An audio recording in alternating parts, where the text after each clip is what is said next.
नमस्कार मित्रांनो. तर आज व्हिडिओ करण्याचं कारण की आज रविवार, बरोबर मागच्या शनिवारी आपण गावाला आलो होतो. बरोबर एक आठवडा सक्सेसफुली मी आज गावाला राहिलो आहे. गावाकडचं लाईफ कसं असतं ते एन्जॉय केलं, पाहिले काय कष्ट असतात, काय हाल असतात, हे सगळं पाहिले. ते मी आज तुमच्यासोबत शेअर करणार आहे. खरं तर माझ्या चेहऱ्यावरती जो लाईट आहे, मी काय कोणता लाईट वगैरे लावलेला नाही, मस्तपैकी तुम्ही बघू शकता. रानात बसलो आहे आणि सनलाईट आहे. आता सूर्य थोडा झाडाच्या आड गेला आहे, त्याच्यामुळे थोडी लाईट नसेल दिसत, पण नॅचरल आहे एकदम. प्रॉपर सनलाईट वगैरे व्यवस्थित शूट होते. तर माझा पहिला एक आठवडा गावाकडं कसा गेला.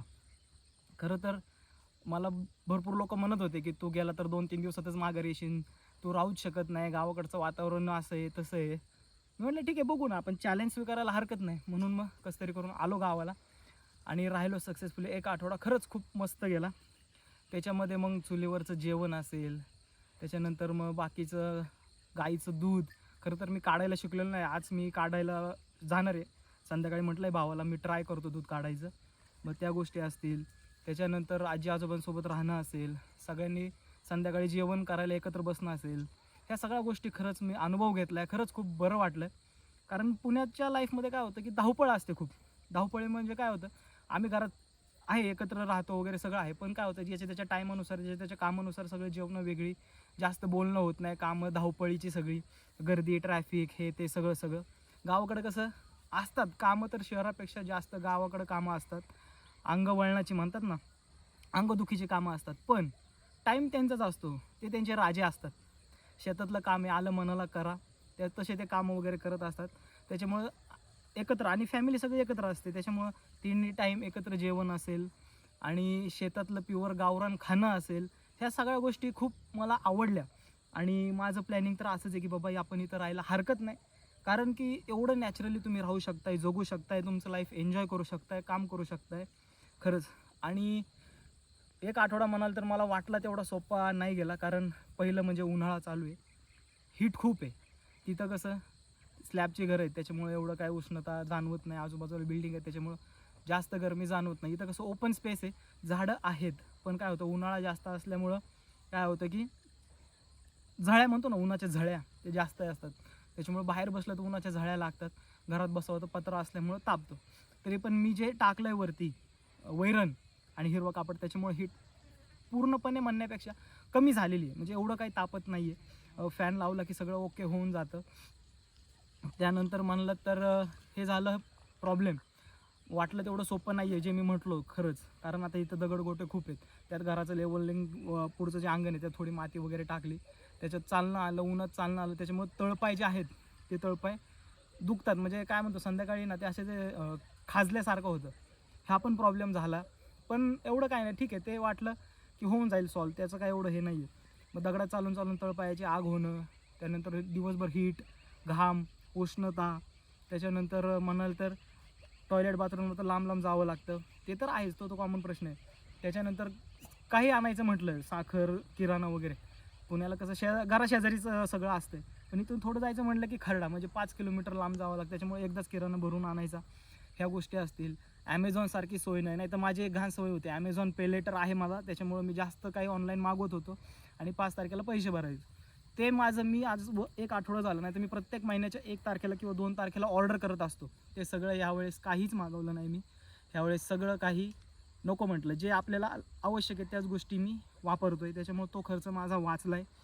त्यानंतर म्हणाल तर प्रॉब्लेम म्हणाल तर हेच की काय आणायचं म्हणलं, लिंबू आणायचं म्हटलं तुम्हाला खाली यायचं आहे, खायला काय आणायचं म्हटलं तुम्हाला रानात जायचं आहे, पण फ्रेश खायला मिळतं एवढं चांगली गोष्ट आहे. ह्या गोष्टींचा थोडा त्रास जाणवला. पण ज्या काही गोष्टी आहेत त्या नॅचरली, निसर्गाशी निगडीत, प्युअर, 100% गावरान अशा खायला मिळाल्या. हे खूप चांगलं झालं. आणि माझी मेन गोष्ट जी होती की फास्ट फूड जे मी खायचो, मी पुण्याला असताना माझं 6 टाईम खाणं व्हायचं. सकाळी 8च्या दरम्यान नाश्ता, 10च्या दरम्यान चहा किंवा नाश्ता, परत 12च्या दरम्यान, परत 2-3च्या दरम्यान, 6-7च्या दरम्यान, 8च्या दरम्यान, असं माझं जेवण व्हायचं. आणि त्याच्यामुळे खूप त्रास व्हायचा आणि मी स्वतःच इरिटेट व्हायचो. ती सवय माझी इथं कुठंतरी मोडली. आणि इथं फक्त सकाळी उठलं की नाश्ता करायचा, भाजी भाकर खायची, दुपारपर्यंत काय नाही. दुपारी मग कलिंगड असेल, कुठं काय लिंबू सरबत असेल, अशा गोष्टी घ्यायच्या आणि संध्याकाळी डायरेक्ट जेवण. त्याच्यामुळे 2 टायमाचं हे खाणं असेल, या सगळ्या काही गोष्टी मॅनेज झाल्यात, व्यवस्थित झाल्यात. आणि आणखीन मला एक लगेच क्विक डिफरन्स म्हणतो ना, तो एक असा जाणवला की मी पुण्याला असताना कम्प्युटर वापरायचो. आता आपलं काम सगळं कम्प्युटरवरती, कम्प्युटर झालं की मोबाईल, मोबाईल झाला की टी व्ही, जास्त बाहेर नसायचं. त्याच्यामुळं काय व्हायचं की कंटिन्यू डोळ्यांना त्रास व्हायचा, की बाबा कंटिन्यू आपण ह्या गोष्टी वापरतो, ह्याच्याशिवाय दुसरं नाहीच ना. मनोरंजन काय आपल्याला पुण्याला, एक तर गेलो तर मित्रांमध्ये कधी, पण मित्रांमध्ये गेलं तरी ते पण मोबाईलच वापरतात. त्याच्यामुळं त्या गोष्टी होत्या. पण इथं आल्यानंतर असं जाणवलं की पाहिजे तेवढा कम्प्युटर वापर, मोबाईल वापर. मी तर चष्म्याचा वापर कमी केला आहे आता तर. त्याच्यामुळं ते डोळ्याला जे इचिंग व्हायचं, डोळ्याला असं पाणी यायचं डोळ्यातून कधी कधी, एवढं मोबाईलचा वापर, कम्प्युटरचा वापर व्हायचा. पण इथं तसं काहीच जाणवत नाही. तुम्ही कितीही वापरा, काही करा, काहीच होत नाही. आणि ह्या सगळ्या गोष्टी अनुभवल्यात, ह्या सगळ्या गोष्टी मी जाणवल्या मला, आणि हा सगळा डिफरन्स मला जाणवला आहे. खरंच गावाकडचं लाईफ किती सुंदर आहे. पण कष्ट आहेत. मी नेहमी प्रत्येक व्हिडिओमध्ये म्हणतो की कष्ट आहेत, त्रास आहे, शारीरिक त्रास आहे. पण जे मानसिक सुख म्हणतो ना, ते गावालाच आहे. पुण्याला शारीरिक कष्ट कमी असतील, पण मानसिक टेन्शन, त्याच्यानंतर टेन्शनमध्ये मग दारू पिणे, सिगरेट पिणे याचं प्रमाण तिकडं खूप आहे. त्याच्या विरुद्ध गावाला आहे. गावाला शारीरिक त्रास खूप आहे, पण लोक असं टेन्शनमध्ये, डिप्रेशनमध्ये दिसत नाही, काय नाही. लोक निवांत येता जाता सगळ्यांना बोलतात. हे सगळं एन्जॉयवालं लाईफ, हे सगळं लोकांमधलं लाईफ, माणुसकीचं लाईफ, हे गावाला अनुभवायला मिळालं. त्याबद्दल खरंच मला खूप भारी वाटलं. आणि हा चेंज मला अनुभवायला मिळाला, याच्यामुळं मी स्वतःला लकी समजतो. कारण सगळ्यांना हा चेंज अनुभवायला मिळत नाही. जे शहरात अडकले ते शहरातच राहिले, जे खेड्यात आले त्यांना खरंच खूप भारी वाटलं. मी पण आत्ता जे म्हणतो ना, मेंटली स्ट्रेस माझं पुण्याला असताना खूप असेल की हे करायचं, ते करायचं, ते करायचं. इथं आल्यावर काही नाही, निवांत, एकदम ओके, एकदम व्यवस्थित वाटलं. आणि फुल काम प्लस रानातलं फिरणं असेल, प्लस गावरान खाणं असेल, प्लस बाकीची कामं असतील, फुल एन्जॉय, फुल मस्त. खरंच खूप भारी वाटलं. आणि अशी लाईफ जगायला खरंच मलाही आवडेल.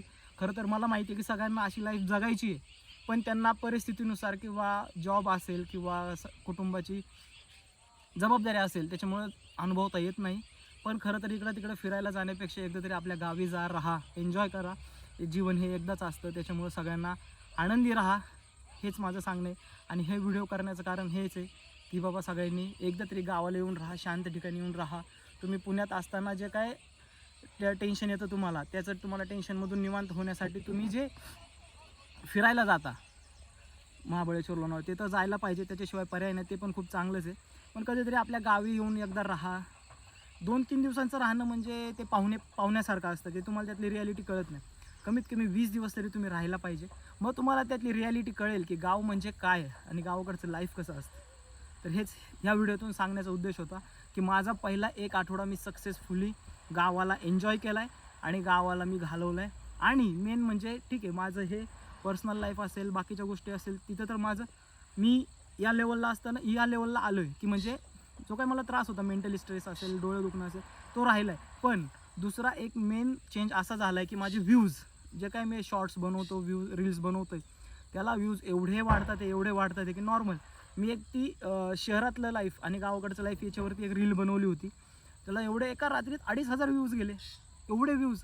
आणि गावाकडची सकाळ असेल, चुलीवरचा चहा असेल, असे भरपूर मी शॉर्ट्स बनवले, त्याला डायरेक्ट 1,000, 2,000, 1,500 असे व्ह्यूज गेलेत.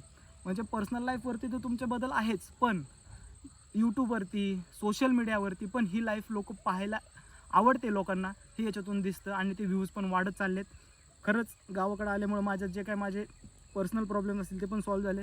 पर्सनल ग्रोथ असेल, सोशल ग्रोथ असेल, या सगळ्या गोष्टी माझ्या या गावाला आल्यामुळं सुधारल्यात. त्याबद्दल खरंच मी आभारी आहे. आणि मलाच खरंच भारी वाटतं की मी गावाला येऊन राहिलो आहे. पुण्याला जायची इच्छा नाही आहे, पण काय करणार, जावं तर लागणार आहे. पण असं नाही की पुण्याचं पण वाईट आहे, पुणं पण खरंच खूप चांगलं आहे. तिकडं पण जायला पाहिजे, त्याच्याशिवाय पर्याय नाही. आपली जन्मभूमी जरी ही असली तर कर्म कोणाला चुकत नाही, कर्मभूमीमध्ये जायलाच पाहिजे. तिकडे काम केल्याशिवाय इकडे भाकर खायला मिळणार नाही. तर हा व्हिडिओ मी कोणताही माईक शिवाय रेकॉर्ड करतो आहे, त्याच्यामुळे अंदाज लागेलच की किती नॉईज पोल्युशन देखील इथं नाही आहे, किती एकदम साफ वातावरण आहे आणि किती मस्त असा निसर्ग आहे. तर हे सगळं ओव्हरऑल सांगण्याचं माझं आजचा हा व्हिडिओ. आणि खरंच मला खूप भारी वाटलं गावाला येऊन. सगळ्यांना विनंती आहे, एकदा तरी आपापल्या गावाला येऊन राहा, एन्जॉय करा आणि मस्त राहा. धन्यवाद.